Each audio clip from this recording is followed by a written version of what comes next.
Student, this is Pankaj Ziman, faculty member of SBS Law College, Sriganganagar. We are studying Code of Civil Procedure and Limitation Act 1963.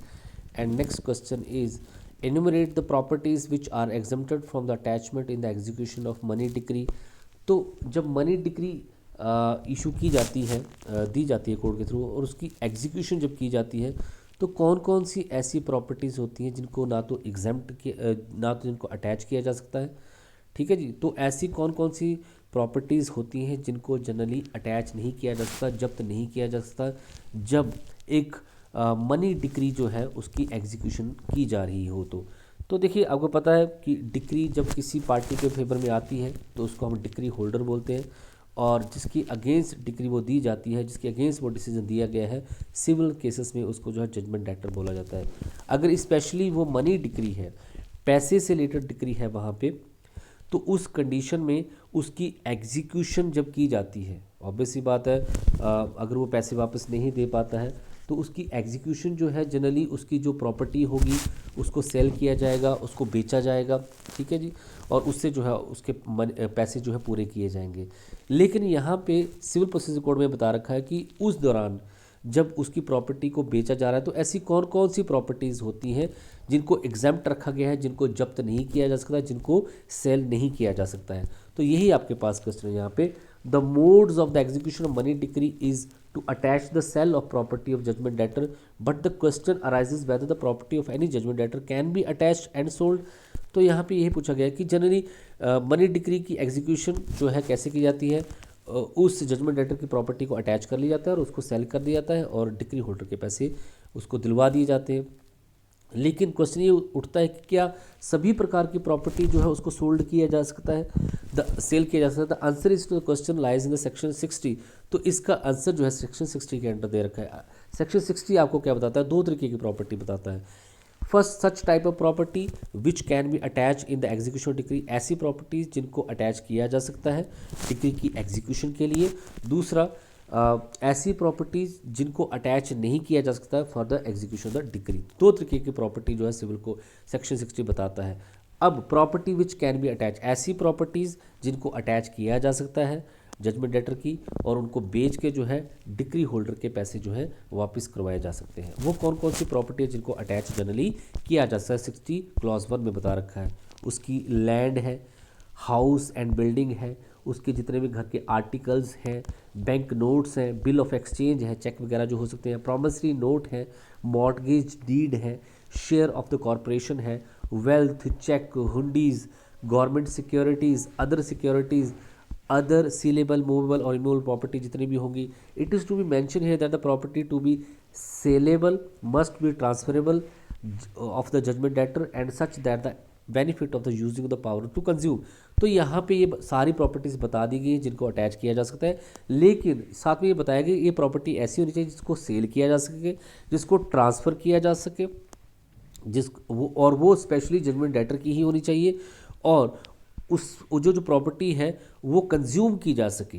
तो अगर ऐसी property है, ये जो property है सारी इस तरीके की होनी चाहिए, तो इनको क्या किया जा सकता है? जब्त किया जा सकता है, अटैच किया जा सकता है। अगर मनी डिक्री जो है अगेंस्ट द जजमेंट डेटर है और उसने पैसे वापस नहीं किए हैं तो इन चीज़ों को बेच के डिक्री होल्डर के पैसे वापस दिलवाए जा सकते हैं। If any property is not legally transferable then it can not be attach. बिलरेक्स इंडिया लिमिटेड वसी सिंघल इलेक्ट्रिक कंपनी के केसेस में साफ बोला गया कि अगर कोई ऐसी प्रॉपर्टी जो कि सेलेबल नहीं है, ट्रांसफरेबल नहीं है, जिसको आप बेच नहीं सकते हैं, ट्रांसफ़र नहीं कर सकते हैं, वो अटैच नहीं की जा सकती है। तो ये आपके पास है। अब सेकंड पार्ट आपके पास ऐसी प्रॉपर्टी जिनको अटैच नहीं किया जा सकता। सेक्शन 60 क्लॉज 1 जो है इसके बारे में बताता है कि ऐसी कौन कौन सी प्रॉपर्टी है जिनको अटैच नहीं किया जा सकता। ये लंबी लिस्ट है, जो आपको याद रखें वो आप लिख सकते हैं।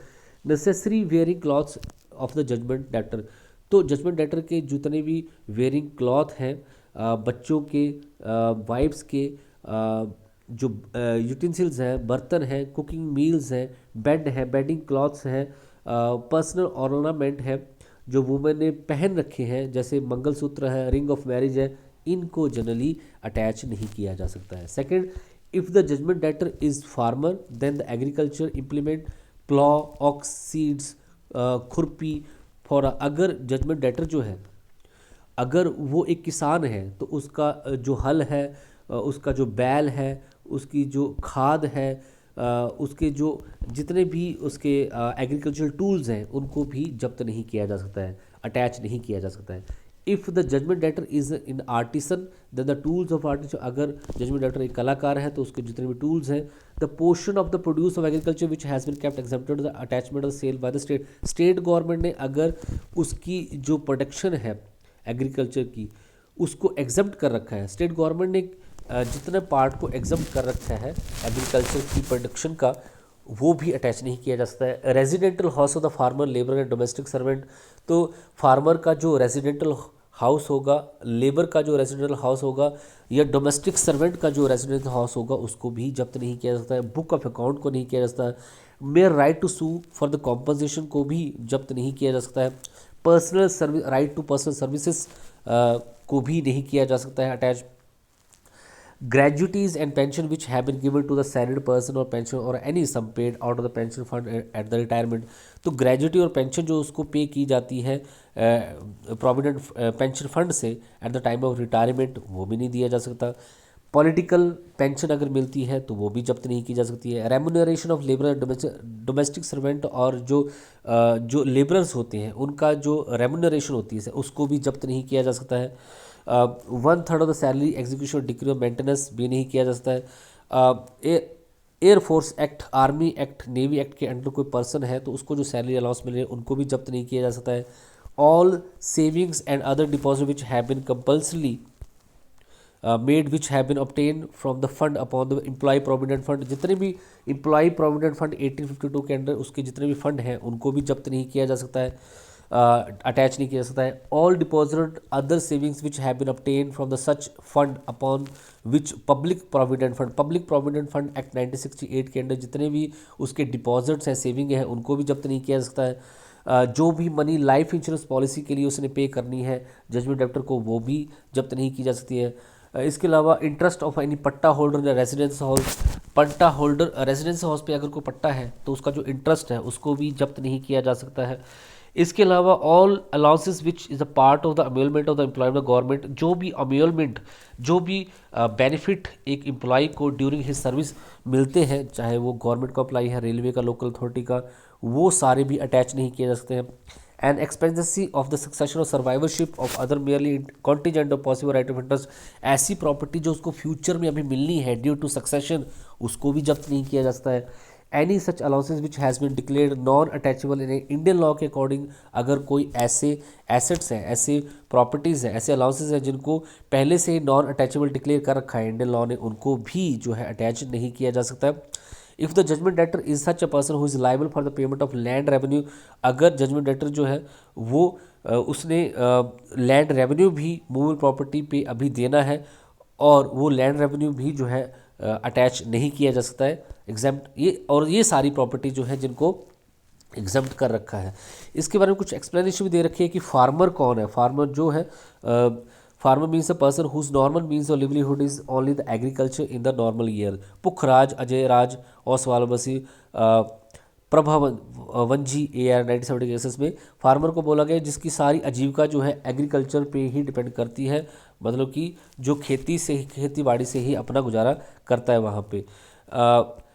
All the electric Motors pumps use for the irrigation is the agricultural tools, तो जो मोटर पंप है जो कि यूज़ किया जाता है इरिगेशन के लिए, वो भी एग्रीकल्चर टूल्स का ही पार्ट जो है माना गया है यहाँ पे। डॉट्समैन जो है वो लेबर नहीं माना गया है।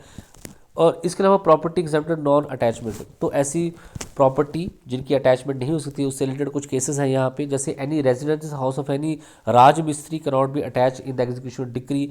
चेला रामयावसी देगू गुरु भैया AR 1989 के केसेस में बोला गया कि अगर किसी राजमिस्त्री के अगेंस्ट कोई मनी डिक्री दी गई है, राजमिस्त्री के अगेंस्ट को डिक्री दी गई है तो उसको भी जो है उसके जो रेजिडेंशियल हाउस है राजमिस्त्री का, कोई मिस्त्री जो मेंशन होता है उसको भी अटैच नहीं किया जा सकता है। Gratuity amount received by any state pensioner can not be attach, gratuity जो एक पेंशनर को मिलती है, एक एम्प्लॉय को मिलती है आफ्टर द रिटायरमेंट, उसको भी अटैच नहीं किया जा सकता है। M रंगामा बसे CM अपाजी मूर्ति एआर के केसेस में बोला गया था। Money received under the life insurance policy, life insurance policy के अंडर जो उसको मनी मिली है उसको भी अटैच नहीं किया जा सकता है। Federal bank limited versus Shrimati Indira Devi Kunjamma AR 1986 के केसेस में बोला गया। तो इस क्वेश्चन के अंडर सेक्शन 60 के अंडर आपने यही पढ़ा कि एक मनी डिक्री की एग्जीक्यूशन जब की जाती है, किसी पर्सन की प्रॉपर्टी जो उसको अटैच किया जाता है, तो ऐसी कौन कौन सी प्रॉपर्टीज़ हैं जिनको अटैच किया जा सकता है और ऐसी कौन सी प्रॉपर्टी जिनको अटैच नहीं किया जा सकता, क्योंकि अटैच करने के बाद उस प्रॉपर्टी को सेल किया जाता है और डिक्री होल्डर के पैसे दिए जाते हैं किसी भी मनी डिक्री की एग्जीक्यूशन के लिए। Thank you so much.